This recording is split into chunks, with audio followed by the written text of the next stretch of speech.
Hello students. तो एक बार फिर आज good morning and most welcome to my YouTube channel physics my style. और आज हम जेई और नीट में पूछे गए मेंस या एडवांस लेवल के जेई में और नीट में भी उन्हीं में से कुछ सवाल आते हैं जो बहुत लंबे टाइप के हैं, लेकिन उन्हें हम बहुत थोड़े समय में देखते ही देखते सॉल्व करने की कोशिश करेंगे। और वैसे उसको मैथमेटिक्स का यूज करके किया जाए तो बहुत लंबा लंबा सवाल होगा, एक एक पेज से ज्यादा हो जाएगा एक एक सवाल। और उसे हम देखते हैं कैसे हम सॉल्व करते हैं। ठीक है, तो आज का क्या है?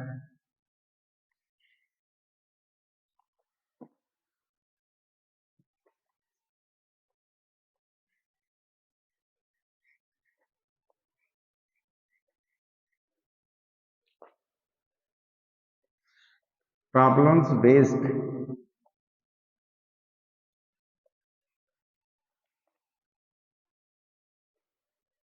ऑन एडिशन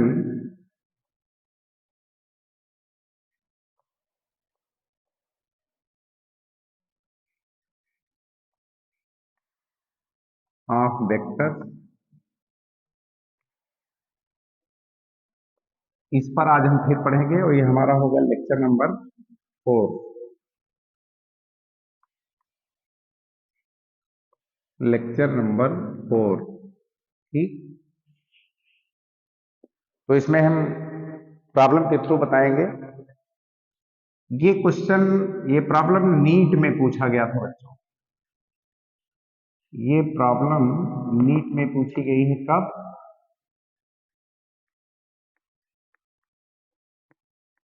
नीट 2012 में, राइट। अब देखो ये कैसे पूछता है।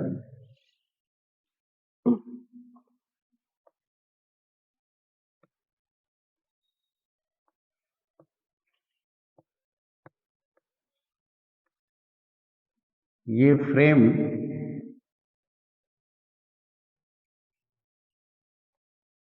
shown in the figure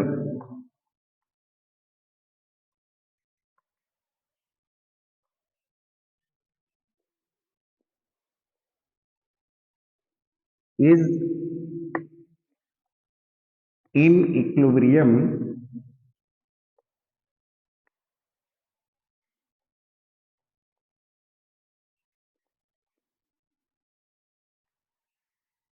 under the action of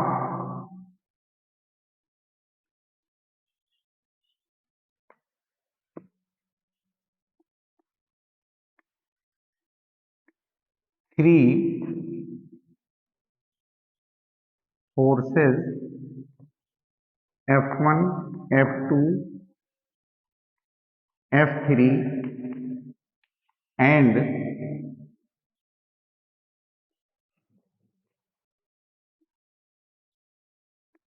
an other unknown force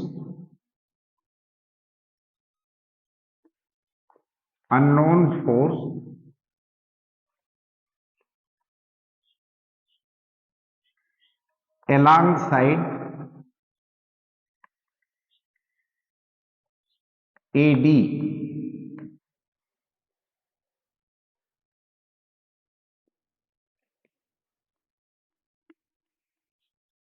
Now find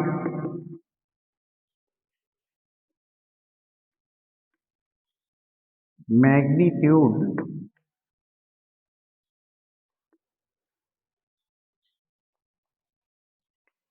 of the unknown force। Unknown force का मैग्नीट्यूड निकालना है, ये पूछा गया है। क्वेश्चन क्या है? ऐसे दिया हुआ, ध्यान दें, ऐसे लिखा हुआ है, एक फोर्स ये, दूसरा फोर्स ये, तीसरा फोर्स ये। ठीक, ये एक ट्रेपेजियम है। क्या है? ट्रेपेजियम जैसा फ्रेम है। और फ्रेम है ए बी सी डी। ये क्या है? ए बी सी डी एक फ्रेम है। इस साइड को रिप्रेजेंट किया किससे? F1 से। ठीक, इस साइड को रिप्रेजेंट किया किससे? F2 से F2, सॉरी यहां लिख देते हैं F2, इस साइड को रिप्रेजेंट किया बच्चों F3 से। ठीक, तो पूछ रहा है, देखिए तीन फोर्स दिए हुए हैं, F1, F2 और F3। साइड AD पर कोई फोर्स नहीं दिखाई दे रहा है। ठीक, चौथे पर भी एक फोर्स होना चाहिए, तभी इक्विलिब्रियम में होगा, यानी सभी फोर्स का सम क्या होना चाहिए, 0। इसका मतलब अगर ये फोर्स इस डायरेक्शन में है, ये इस डायरेक्शन में है मान लें, और ये इस डायरेक्शन में है, तो चौथा फोर्स यहां से शुरू होना चाहिए और पहले के टेल पर आना चाहिए, जिससे कि सभी का रिजल्टेंट क्या हो, 0 हो जाए। ठीक, लेकिन हमें पूछ रहा है कि इस चौथे फोर्स का जो अननोन फोर्स है, इसका मैग्नीट्यूड क्या होगा। ठीक है, इस चौथे फोर्स का मैग्नीट्यूड कैसे लिखेंगे, बहुत आसान, यहां से परपेंडिकुलर ड्रा कर दें। एक चीज देखें ध्यान से, इस वेक्टर के बराबर ये भी दिखाई दे रहा है। ठीक है, और जितना इसकी लंबाई है उतनी ही इसकी भी लंबाई है, इसका मैग्नीट्यूड F2 हो सकता है, क्या हो सकता है, F2। ठीक है, तो जाहिर सी बात है इसकी भी, इसका भी मैग्नीट्यूड, इसकी भी लंबाई कितनी होगी, मतलब वेक्टर की लंबाई को मैग्नीट्यूड से रिप्रेजेंट करते हैं, इसकी लंबाई F2, इस पूरे की लंबाई F3, कितनी, F3, ध्यान है, इसकी लंबाई F1। अब ये इतना देखो, ये पूरा F3 है, ये इतना F1 है, अब F3 पूरा है, F3 में से F1 निकाल दे तो क्या बचेगा, कितनी लंबाई बचेगी, कितनी, ये लंबाई बचेगी, ये लंबाई कितनी होगी, F3 माइनस F1। अब रिजल्टेंट ये है बच्चों, इसी की लंबाई निकालनी है, तो ये राइट एंगल ट्राइंगल दिख रहा है, इसकी लंबाई क्या है, F2, इसकी लंबाई क्या है, F2, ये क्या है, F3 माइनस F1, तो ये कितना आने वाला है, ये आने वाला है अंडर रूट F1 F2 का स्क्वायर, सॉरी F2 का स्क्वायर प्लस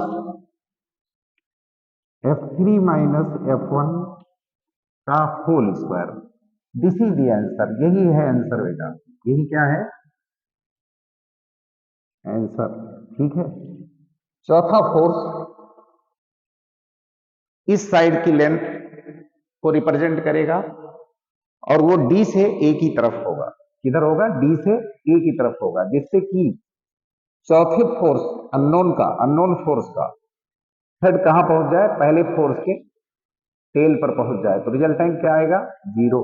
ठीक है, एक सवाल ये हो गया। ठीक ऐसे ही हम लोग पढ़ेंगे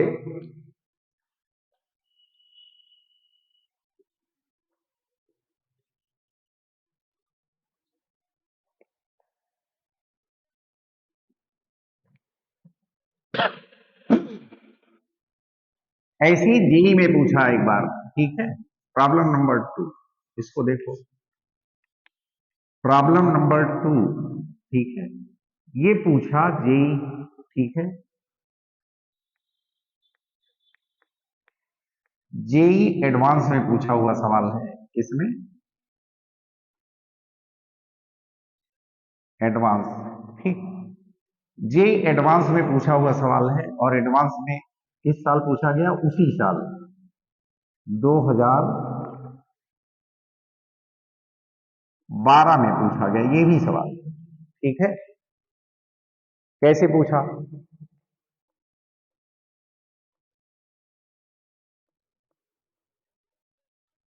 इसको देखो, अब तक हम दो वेक्टरों का जोड़ना पड़ते थे, अब देखो क्या पूछ रहा है, two waves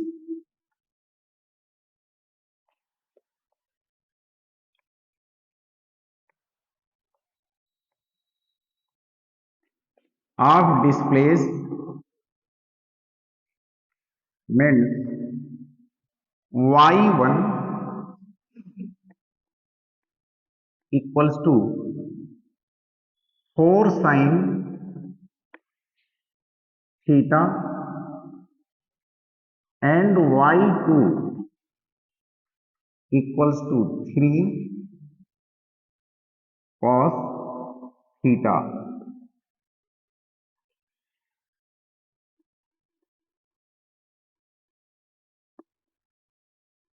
combine together, combine together.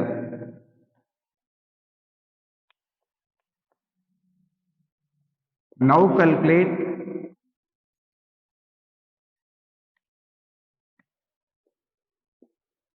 Amplitude.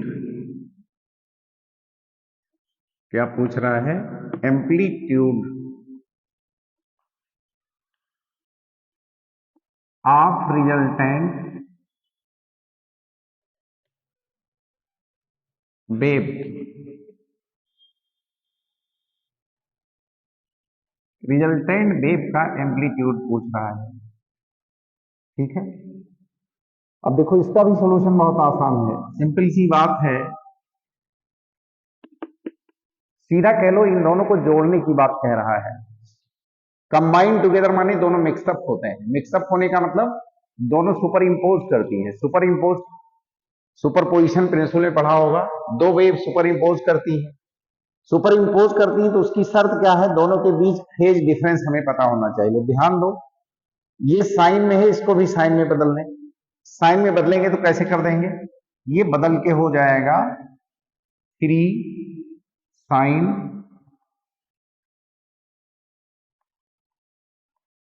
Theta plus 90 लिख दें तो ये साइन में बदल गया, साइन में बदल गया, एक जैसे हो गए दोनों। क्योंकि जोड़ने के लिए हमेशा क्या शर्त है? कंबाइन करने का मतलब जोड़ना है दोनों को, जोड़ने का मतलब दोनों एक जैसा होना चाहिए। साइन ये है तो ये भी साइन में बदल लो, या इस कास, देखो कास को साइन में बदल लिया, या हम साइन को कास में बदल लें, दोनों में से कोई काम करें तभी जुड़ेंगे। तो हमने क्या किया? कास को साइन में बदल लिया। साइन में बदलने के लिए क्या होता है? कास 90 डिग्री एडवांस होता है, तो इसके फेज एंगल में क्या किया हमने? 90 जोड़ दिया, ठीक है। क्या किया हमने? 90 जोड़ दिया, बिल्कुल सही। अब सीधा सा पहले इस वेक्टर को खींच लीजिए, ऐसे ऐसे ऐसे, ये है 4, ठीक। कुछ नहीं लिखा है इसकी लंबाई, तो 4 यूनिट लिख दो, कुछ भी हो सकता है, मीटर, सेंटीमीटर, मिलीमीटर, ऐसे। और इसकी डायरेक्शन से देखो, इसका फेज एंगल थीटा है, इसका फेज एंगल थीटा प्लस 90 है। इसका मतलब ये 90 डिग्री एडवांस है, प्लस है तो एडवांस है। एडवांस का मतलब लीड कर रहा, लीड कर रहा मीन्स अग्रगामी हिंदी में बेटा बोलते हैं, क्या बोलते हैं? अग्रगामी, ठीक है। जिसको इंग्लिश नहीं आती हिंदी में समझे, तो अग्रगामी को हमेशा एंटी क्लॉकवाइज डायरेक्शन में रोटेट करके बनाते हैं, ठीक। तो एंटी क्लॉकवाइज क्या है? इसकी डायरेक्शन ये है, इसको 90 डिग्री रोटेट कर दें, इधर आ जाए। ये 3 यूनिट है, कितना है? 3 यूनिट, ठीक। रिजल्टेंट क्या होगा? पहले के टेल से दूसरे के हेड को मिलाने वाली लाइन ही क्या है? रिजल्टेंट होगी, ठीक। कहने का मतलब ये रिजल्टेंट हुआ। अगर ये रिजल्टेंट है, साफ साफ दिख रहा है, ये राइट एंगल ट्रायंगल है बच्चों। ये क्या है? यहाँ 90 डिग्री लिख देते हैं। ये राइट एंगल ट्रायंगल है, ये 4 यूनिट है, ये 3 यूनिट है। ऑब्वियसली बात है, दिख रहा है, इसको बिना सॉल्व किए हर बच्चा जानता है 4 3। अगर ये दोनों है किसी राइट एंगल ट्रायंगल में छोटी साइड, तो तीसरी सबसे बड़ी साइड 5 होती है, लेकिन इसको ऐसे लिख लोगे, ठीक है।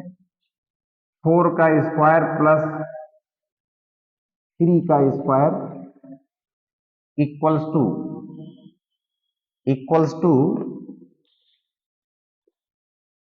√25 मीन्स 5, इतनी यूनिट आएगा बेटा, ठीक है। और यही क्या है? यही आंसर है हमारा, यही आंसर है। ये रिजल्टेंट वेव का एम्पलीट्यूड है, यही है क्या? रिजल्टेंट वेव का एम्पलीट्यूड, ठीक है। तो इसे कह सकते हो amplitude of resultant wave.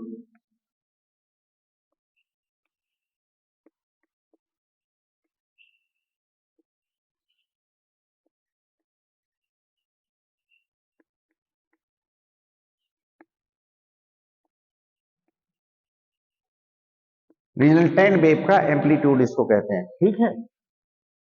Okay, अब देखो, ध्यान दो, ये क्वेश्चन तो पूछे गए हैं आपके एग्जाम में, ठीक है। अब हम लोग क्या पढ़ेंगे?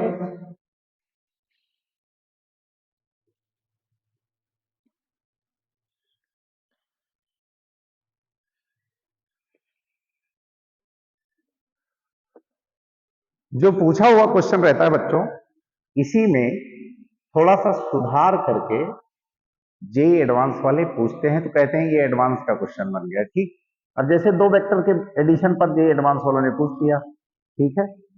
अब जाहिर सी बात है अगर 3 वेक्टर के एडिशन में पूछें तो कोई गुनाह नहीं। क्यों? क्योंकि आपने ये भी पढ़ा है लॉ ऑफ वेक्टर्स एडिशन में, polygon method of vectors addition, जिसको क्या कहते हैं, वेक्टरों के जोड़ने की बहुभुज विधि, यानी 2 से अधिक वेक्टरों का जोड़ना। ठीक, तो ऐसा 2 से अधिक का जोड़ना सीखा है, उस पर क्वेश्चन बना सकता है। आप कहोगे सर ये तो हमने सोचा भी नहीं था। ठीक है, वो अप्लाई करना सिखाया है, वो सीखना पड़ेगा आपको। ठीक है, तो जैसे ये सवाल है, बेसिकली ये देखो, मान लो ऐसे लिख दूं मैं, ठीक, ये प्रॉब्लम 3 करके लिखते हैं। अब ऐसे लिखा हुआ सवाल में क्या लिखा है,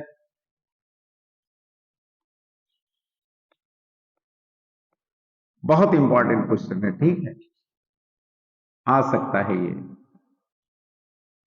3 waves of displacement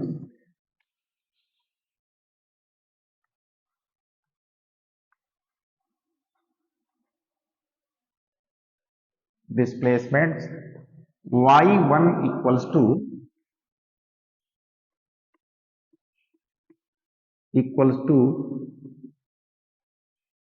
8 sin omega t minus kx, y2 equals to 3 sin omega t minus kx plus pi by 2 and y3 equals to 4 sin 4 sin omega t minus kx plus pi combined together,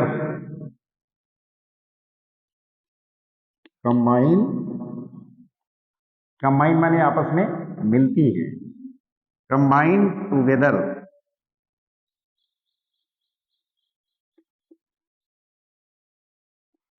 ठीक, अब पूछता है find amplitude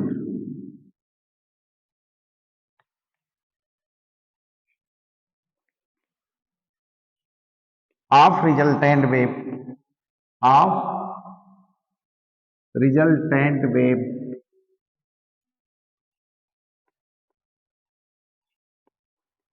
resultant wave का amplitude निकाल लो। कैसे निकलेगा देखो, फिर ऐसे ही सॉल्व करेंगे इसको। देखो, सबसे पहले तो ये देखेंगे किसका फेज एंगल सबसे कम है। तो सबसे कम देखो, तीनों एक जैसे हैं, आपस में जुड़ जाएंगे डायरेक्ट, उसमें कोई सोचना नहीं है। ठीक, अब ये देखना है कि सबसे कम फेज एंगल किसका है। सबसे कम इसका है, पहले का। दूसरे का कितना है, पहले से दूसरे के फेज में कितना अंतर है, पाई बाई 2। इसको क्या कह सकते हो, 90 डिग्री। ऐसी दूसरे से तीसरे में देखें तो क्या है, पाई माइनस पाई बाई 2। क्या है, पाई माइनस पाई बाई 2। ये भी क्या आएगा, पाई बाई 2, या हम इसको क्या कह सकते हैं, 90 डिग्री। बिल्कुल सही, यानी पहले से दूसरा 90 डिग्री एडवांस है क्योंकि पाई बाई 2 जोड़ा गया है, और दूसरे से तीसरा 90 डिग्री एडवांस है क्योंकि इसमें पाई हो गया है। ठीक है, तो pi minus pi by 2 means pi by 2, जो कि क्या आता है, 90 के बराबर होता है। हमेशा तीनों को जोड़ देना है। तो पहले तो एक को खींच देना है 8। क्या, पहले वाले का एम्पलीट्यूड 8 है, सीधा ऐसे खींच दो बिना सोचे, 8, ये 8 यूनिट है। ठीक, दूसरे को क्या खींचें, पहले की साइड से 90 डिग्री का एडवांस एंगल कर दो। 90 डिग्री एडवांस है, 90 डिग्री एडवांस पर क्या बनाना है, 3 यूनिट बना दो। क्या बना दो, 3 यूनिट। अब दूसरे की डायरेक्शन से तीसरा कितना है, ये भी 90 डिग्री एडवांस है, ठीक है, दूसरे से तीसरा 90 डिग्री एडवांस है, ठीक। अगर 90 डिग्री ही एडवांस है तो कॉमन सेंस की बात है, इसकी डायरेक्शन से किधर घुमा दें 90 डिग्री। एडवांस का मतलब एंटी क्लॉकवाइज, ऐसे, ठीक। घड़ी ऐसे चलती है, हमें कैसे चलाना है, ऐसे, एंटी क्लॉकवाइज। ये साइड क्लॉकवाइज होती है, ठीक। इधर घुमा देंगे तो कितना, अब ले आइए 4 यूनिट। कितना ले आएंगे, 4 यूनिट, ठीक। 4 यूनिट। देखो बच्चों, पहले के थोड़ा सा और बड़ा बना लेते हैं इसको, ठीक है। पहले के, देखो पहले के टेल से लास्ट वाले के हेड को मिला देते हैं, यही क्या है, यही रिजल्टेंट है। ये क्या है, रिजल्टेंट है। अब एक चीज ध्यान से देखो, हमें इसी की लंबाई निकालनी है, ठीक है, इसी रिजल्टेंट की। तो कितना आने वाला है, कैसे जानेंगे, यहां से एक नॉर्मल ड्रा कर दो, ठीक है, इसको सही बना लो। अब देखो, ये साइड 4, तो ये इतना कितना, ये भी 4, ये भी 4, बचा यहाँ कितना, ये भी बचा कितना, 4 यूनिट। इसकी लंबाई कितनी बची, 4 यूनिट, ठीक है। अब इसकी लंबाई निकाल सकते हैं, इसकी लंबाई कितनी है, इसी के बराबर है, 3 यूनिट। क्या है, 3 यूनिट। तो इसकी लंबाई आराम से निकल जाएगी, कितनी है, सीधा जान लो, यही है एम्पलीट्यूड ऑफ रिजल्टेंट। क्या है, एम्पलीट्यूड ऑफ रिजल्टेंट। तो कैसे लिखेंगे, अंडर रूट 4 का स्क्वायर प्लस 3 का स्क्वायर बराबर कितना आएगा, ये आएगा अंडर रूट 25। ये 4 का स्क्वायर 16, 3 का स्क्वायर 9, कितना हो जाएगा 25। ये वैल्यू देगा कितना, 5, ठीक है। यही क्या है, यही आंसर है, ठीक। यानी एम्पलीट्यूड ऑफ रिजल्टेंट यही है, इसी को कहते हैं ए, ठीक है। ये क्या बोला जाता है, एम्पलीट्यूड ऑफ रिजल्टेंट। निकल जाएगा, और वैसे सॉल्व करेंगे बहुत लंबा होगा, ठीक है।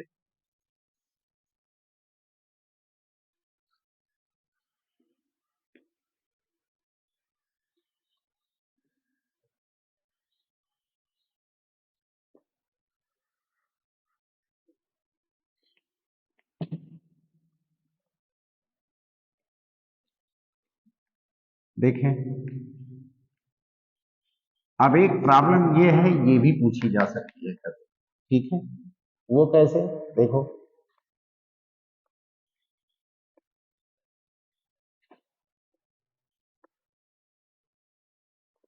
3 waves of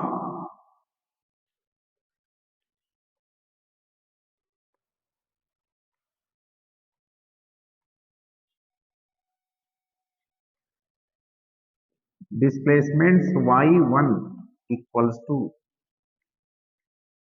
a sin omega t minus kx, y2 equals to a sin omega t minus kx plus 2 pi by 3, and y3 equals to a sin omega t minus kx plus 4 pi by 3, combine together. ये तीनों एक साथ मिलती है, combine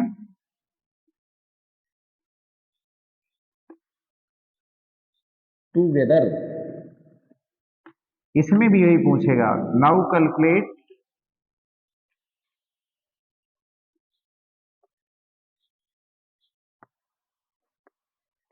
amplitude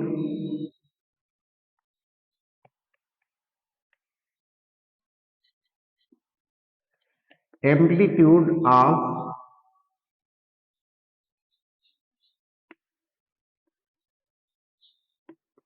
resultant wave. ठीक, इसमें भी देखो बच्चों जोड़ना है, कैसे जोड़ेंगे?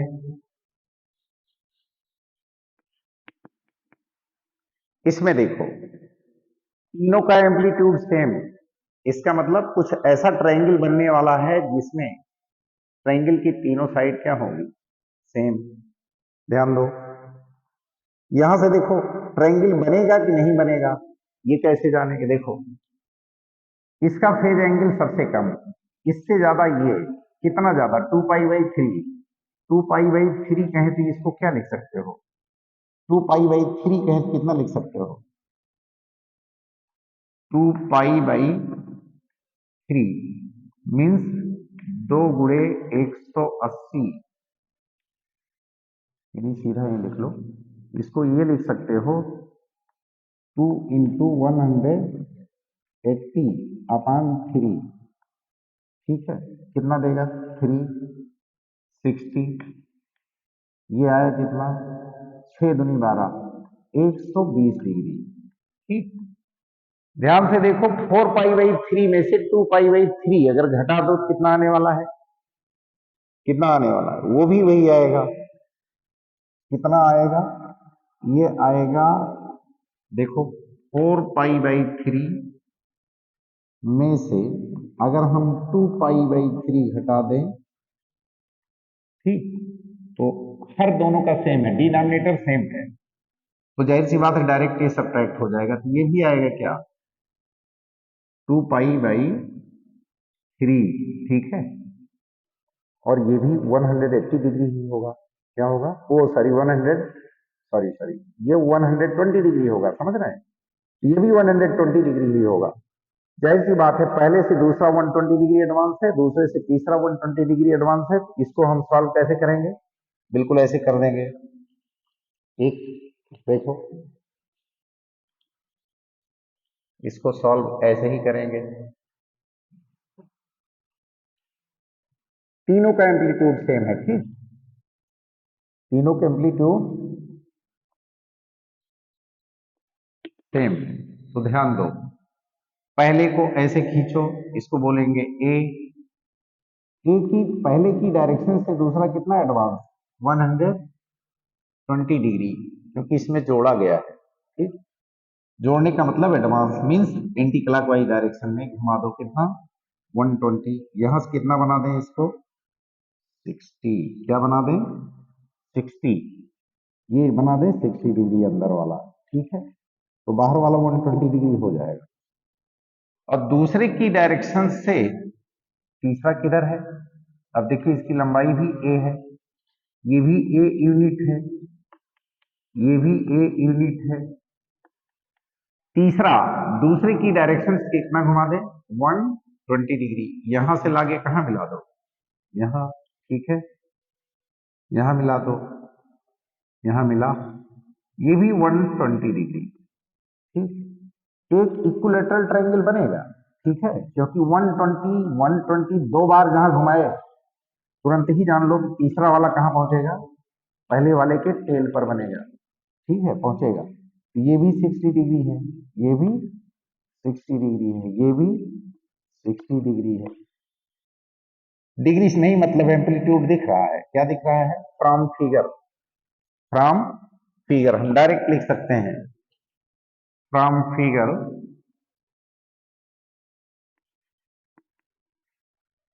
ठीक, वी कैन से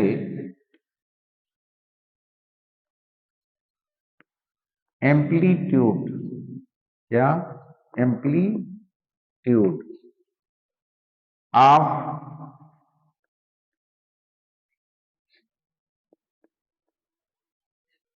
resultant wave is equal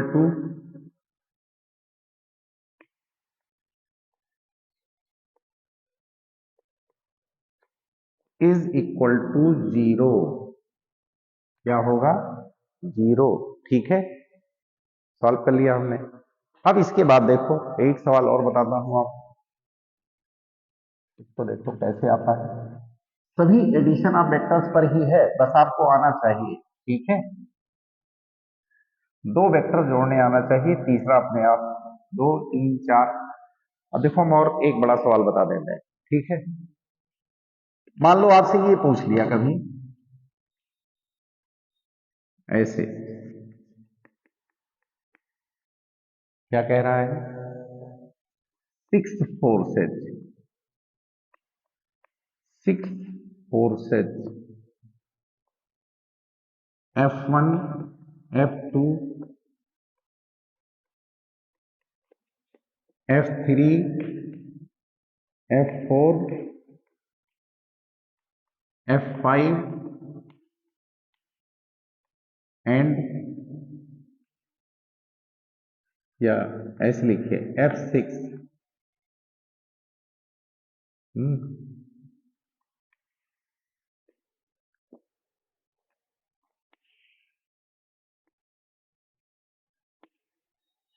are added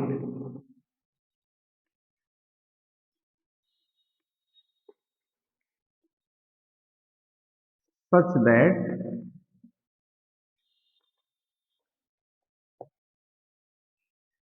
they form, ये रेगुलर हेक्सागन, ये regular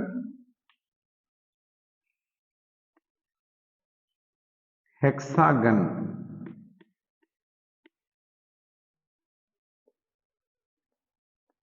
magnitude of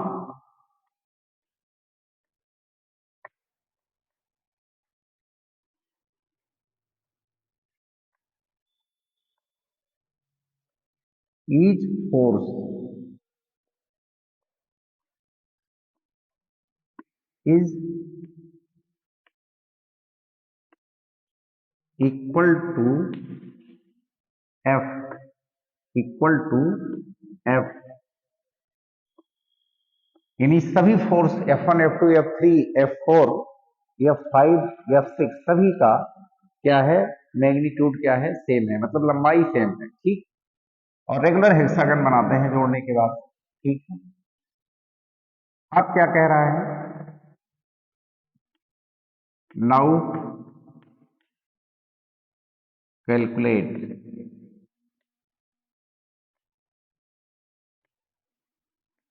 mod of F1 plus F2 plus F3। ये कभी भी पूछा जा सकता है। ठीक है, ऐसे पूछ सकता है, ये आपको निकालना है। ठीक, ये निकालना है। कैसे सॉल्व करेंगे, देखिए बहुत सिंपल सा। पहली बात तो एक रेगुलर हेक्सागन बना लो जिसकी साइड क्या हो, एफ हो। ठीक, तो रेगुलर हेक्सागन कैसे बनाएंगे, कहीं भी बना लीजिए आराम से, ऐसे एक साइड, दूसरी साइड, तीसरी साइड, चौथी साइड, ठीक, पांचवी साइड और छठवीं साइड, ऐसे। ठीक है, ये रेगुलर हेक्सागन बन गया। यानी सब, ये F1 है, ये F2 है, ये F3 है, ये F4 है, ये F5 है और ये F6 है। सभी फोर्स वेक्टर हैं। क्या है, वेक्टर है, सबकी डायरेक्शन अलग अलग है लेकिन मैग्नीट्यूड क्या है, सेम है। मतलब जित इसकी भी लंबाई F, इसकी भी लंबाई F, यानी मैग्नीट्यूड F, इसका भी मैग्नीट्यूड F, इसका भी मैग्नीट्यूड F, इसका भी मैग्नीट्यूड F और इसका भी मैग्नीट्यूड क्या, F। इसका मतलब अब देखो कैसे निकालेंगे इसको, ये सवाल में दिया हुआ है, सबका मैग्नीट्यूड सेम। हमसे क्या पूछ रहा है, F1 F2 और F3। तो देखो F1 यहाँ तक है, F2 यहाँ तक है, F3 यहाँ तक है, F4 ये है, F5 ये है, F6 ये है। पूछ क्या रहा है, F1 plus F2 plus F3 का मॉड। मॉड मतलब इन दोनों के समअप का रिजल्टेंट जो आएगा वो कहाँ आएगा, कुछ ऐसा आएगा। ठीक है, ये आएगा रिजल्टेंट। इसी की लंबाई पूछ रहा है। ठीक, अब इसको निकालना है तो ऐसे हम बना लेते हैं और आसान कर लेते हैं। इसको ऐसे खींच लो। ठीक, अब देखो दिख रहा है, इजी है।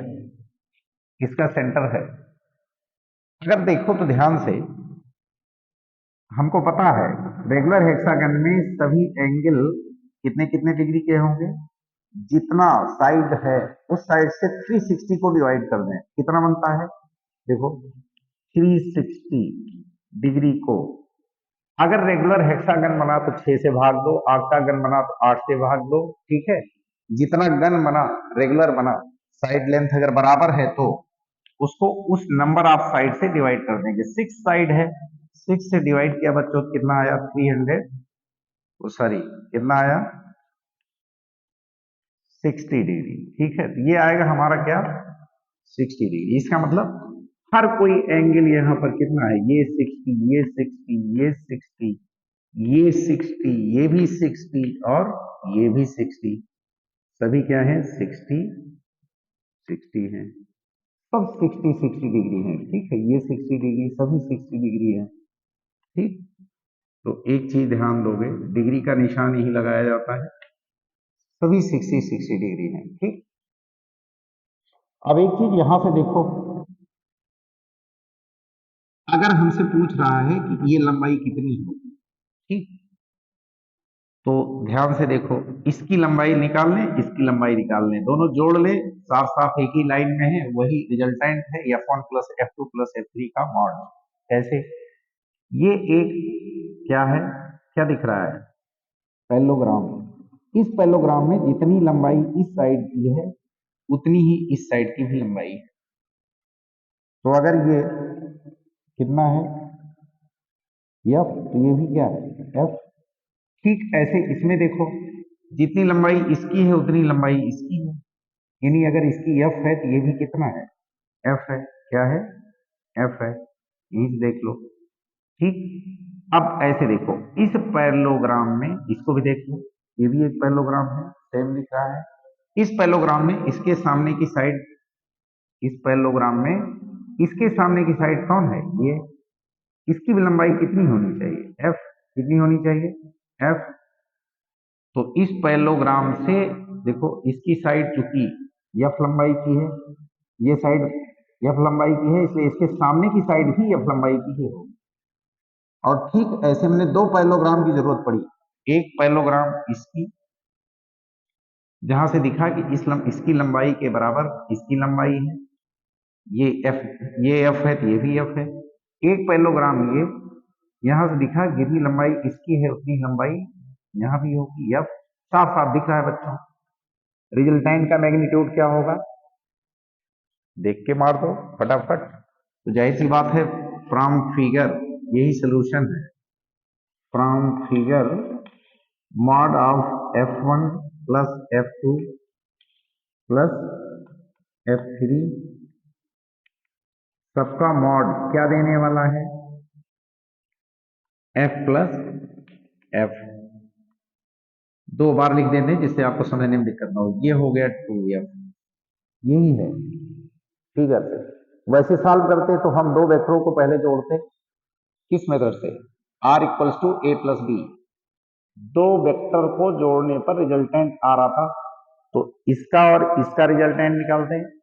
ठीक है, तो आता ये वाला आता, फिर इसके साथ तीसरे को जोड़ते तो ये रिजल्टेंट आता।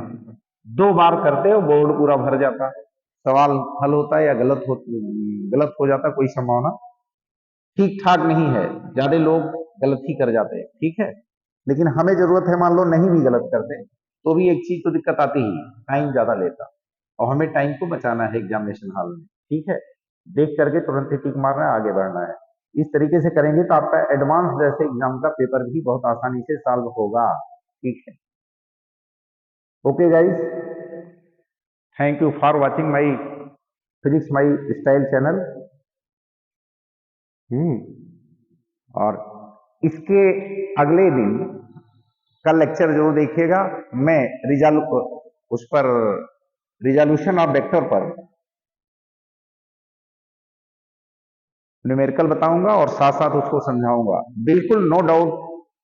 रिजोल्यूशन ऑफ वेक्टर पर इससे बेहतर लेक्चर आप जीवन में कभी सुने नहीं होंगे, ठीक है। रिजोल्यूशन ऑफ वेक्टर पर इससे बेहतर लेक्चर आप सुने नहीं होंगे, जो मैं पढ़ाऊंगा तो आपको एहसास भी होगा कि अब तक नहीं पढ़ा, और कायदे से अगर आपको आता, ठीक है, तो आपको 5-6 साल ना लगते नीट क्वालिफाई करने में। और जैसे इसमें देख रहे हैं एडिशन में, ऐसे में रिजोल्यूशन ऑफ वेक्टर पर भी बताऊंगा, ठीक है। और टाइम रहा तो हो सकता है उस पर भी बता दूं, डॉट प्रोडक्ट और क्रॉस प्रोडक्ट, ठीक है। Okay guys, once more thanks for watching my physics my style channel, and see you tomorrow again. Okay, bye bye, good day.